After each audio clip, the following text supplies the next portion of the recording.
The wind rattled the windows of the fire tower perched above Montana's Bitterroot National Forest.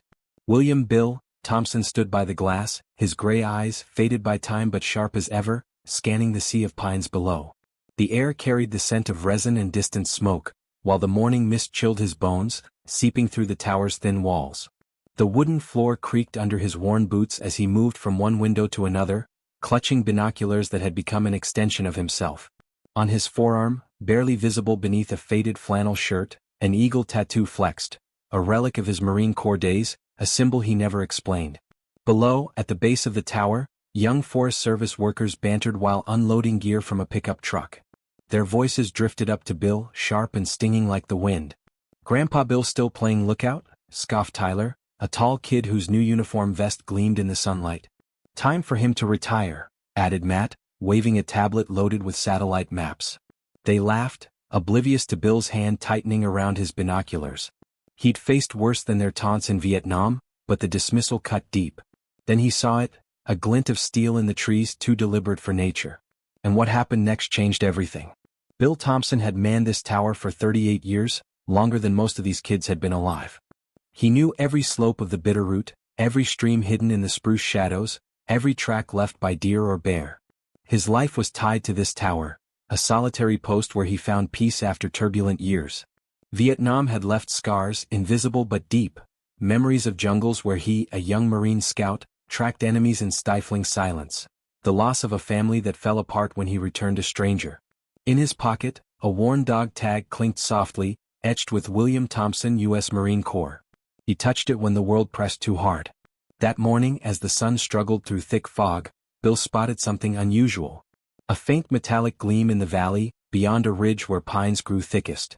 He raised his binoculars, his movements precise as a young soldier's. It wasn't a natural reflection or a hiker's gear. It was man-made, maybe an axe or a blade. His heart quickened, but his face remained stoic. He knew this forest, and he knew when something was wrong. 2 weeks earlier, Tyler and Matt had arrived for seasonal work in the Bitterroot. Young, ambitious, and armed with new tech, they believed old methods were relics. They mocked Bill's handwritten reports on yellowed paper and his habit of scanning the horizon without drones. "He probably thinks he's still in Vietnam tracking communists," Tyler quipped one evening by a campfire. Matt snorted, but their supervisor, Ranger Emma Clark, only frowned. She'd known Bill longer than these boys, but even she, buried in paperwork, rarely gave him much thought. Bill was part of the landscape like the tower itself, reliable but overlooked. Bill held no grudges. He'd seen this before. Young folks thinking experience was a burden, not a treasure. In Vietnam, his platoon had laughed at veterans too, until the jungle taught them respect. But here in the forest, he didn't seek recognition. He did his job, watched for smoke, reported it, kept order. Yet this time Tyler and Matt's mockery hit deeper. They weren't just doubting his skills, they were trying to push him out. Tyler had even submitted a report to Emma, suggesting drones and cameras replace Bill. "The tower's as outdated as he is," he wrote. Bill heard about it. He didn't read the report, but he saw Matt whispering with other workers, glancing at the tower. He felt his presence becoming inconvenient, a shadow blocking new light. But he wasn't leaving. Not out of stubbornness, but because the forest was his home. And he knew drones and satellites couldn't replace eyes that had seen war and survived. That day, when Bill spotted the gleam in the valley, he didn't rush to radio the base. He knew the young rangers would brush it off as a trick of light or a tourist's shiny backpack.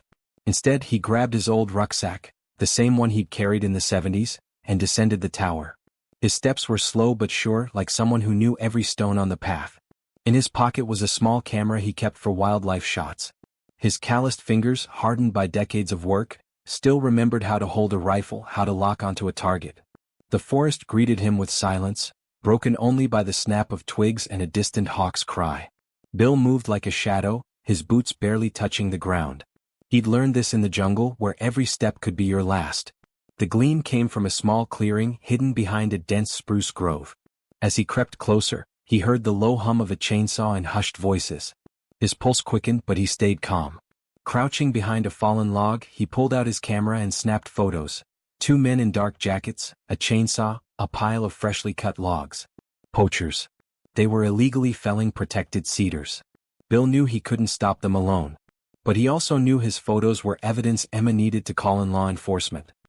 He retreated as quietly as he'd come, his heart steady as it had been when tracking enemies in the jungle. Back at the tower, he wrote a concise report, attached the printed photos and sent them to the base. He didn't expect praise. He just did his job. The next day, Emma Clark arrived at the tower with the county sheriff. She held Bill's report, her face serious but her eyes bright with respect.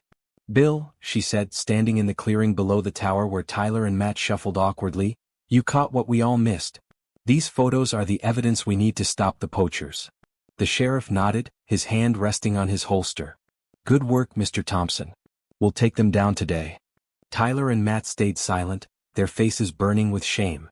They hadn't expected old Bill, whom they dismissed as a relic, to be the one saving the forest.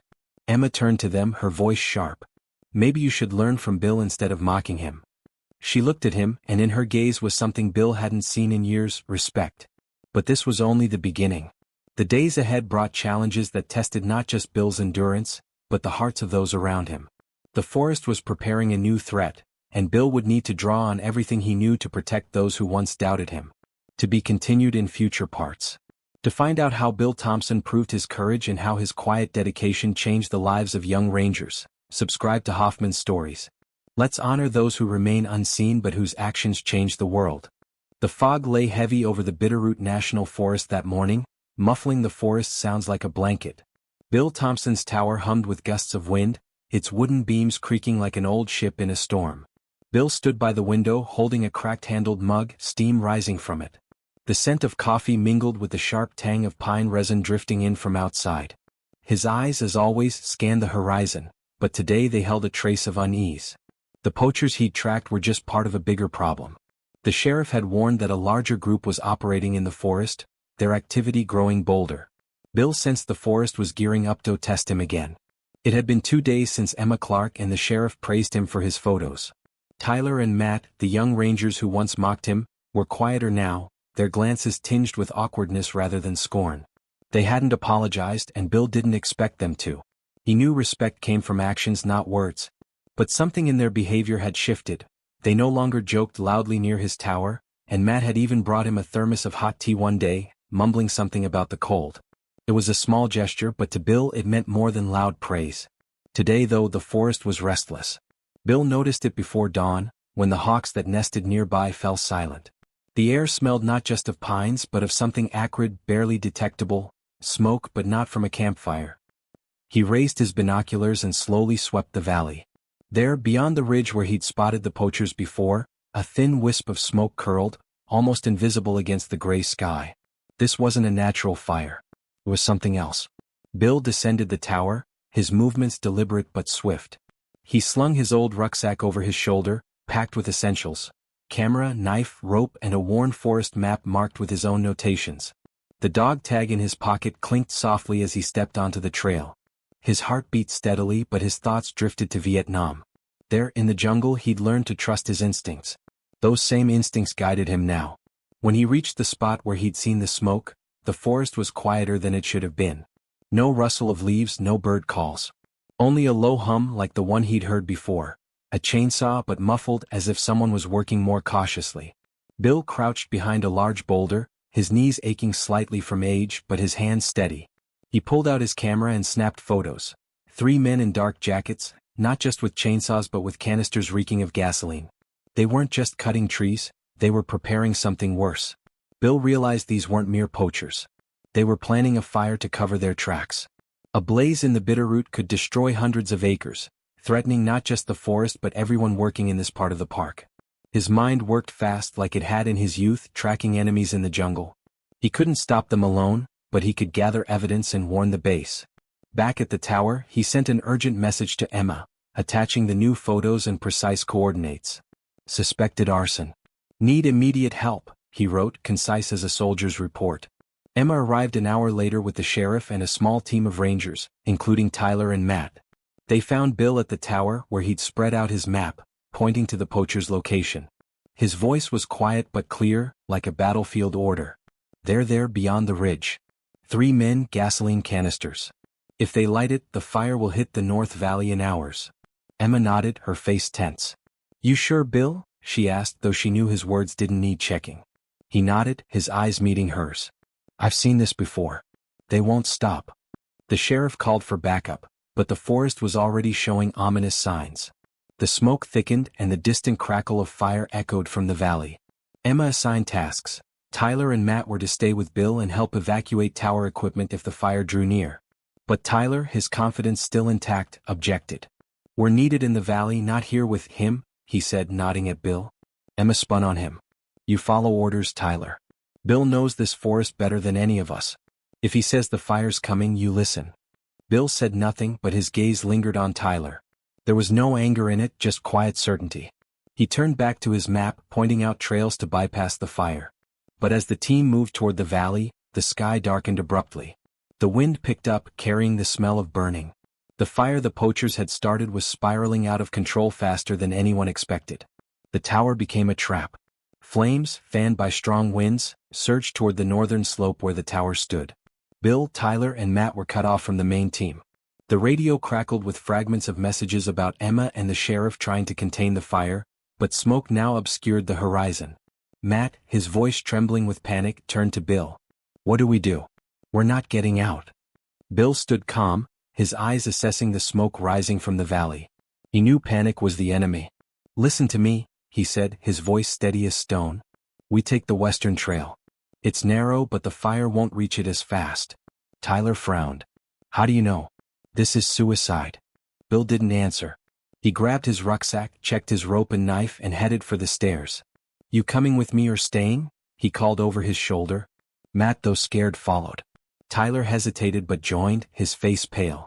The trail Bill led them down was nearly invisible, overgrown with ferns and hidden from view. He moved fast, his steps sure as a young scout's. The smoke thickened, the air burning their lungs, but Bill didn't stop. He remembered Vietnam's lessons. Move quickly, keep your head clear, trust your instincts. When they reached a narrow ravine where the trail ended, Tyler stumbled, his foot caught between rocks. The fire was close now, the crackle of branches like gunfire. "I can't," Tyler shouted, his voice breaking with fear. Bill turned back, his eyes flashing. He rushed to the kid, pulled out his knife, and cut the rucksack strap tangled in the rocks. Then, without a word, he hauled Tyler up and dragged him along. Matt, trailing behind, stared at Bill in awe. "How do you do this?" he muttered, but Bill only waved him forward, urging haste. They reached a safe zone where the fire couldn't touch them just as a helicopter's hum broke through. Emma and the sheriff had organized an evacuation, and fire crews were tackling the blaze. Tyler, still shaking, sat on the ground, his face smudged with soot. Matt stood nearby, his eyes fixed on Bill, who was checking his map as if nothing had happened. "You saved my life," Tyler said finally, his voice low, almost shy. Bill just nodded. "You'd have done the same," he said, though he knew Tyler wasn't ready for that yet. But there was no judgment in his words, just faith that people could change. When the team returned to base, Emma found an old box among Bill's things in the tower. Inside was a yellowed letter, written in faded ink by his wife, who left him after Vietnam. There was also a photo, young Bill in Marine uniform, a bravery medal pinned to his chest, and his daughter, whom he hadn't seen in 40 years. Emma showed it to Tyler and Matt, her voice trembling. "You thought he was just an old man? This is a hero. And he just saved the forest. And you." Tyler looked away. Matt, without hesitation, approached Bill and extended a hand. "I'm sorry, Bill. We were fools." Tyler joined, his apology quiet but sincere. That evening, the Rangers held a dinner at the base, and for the first time in years, Bill sat at the table with everyone. He didn't say much, but his faint smile and straighter posture said more than words. The poachers were caught the next day, thanks to Bill's photos and coordinates. The forest survived, though scarred. But for Bill, the real victory wasn't just stopping the criminals, it was the moment the young Rangers saw him not as old grandpa, but as a man whose quiet strength saved them all. To be continued in the next part. To learn how Bill Thompson and his newfound community build a future of respect and unity, subscribe to Hoffman's Stories. Let's honor those who stand watch even when no one notices. May their stories inspire us all.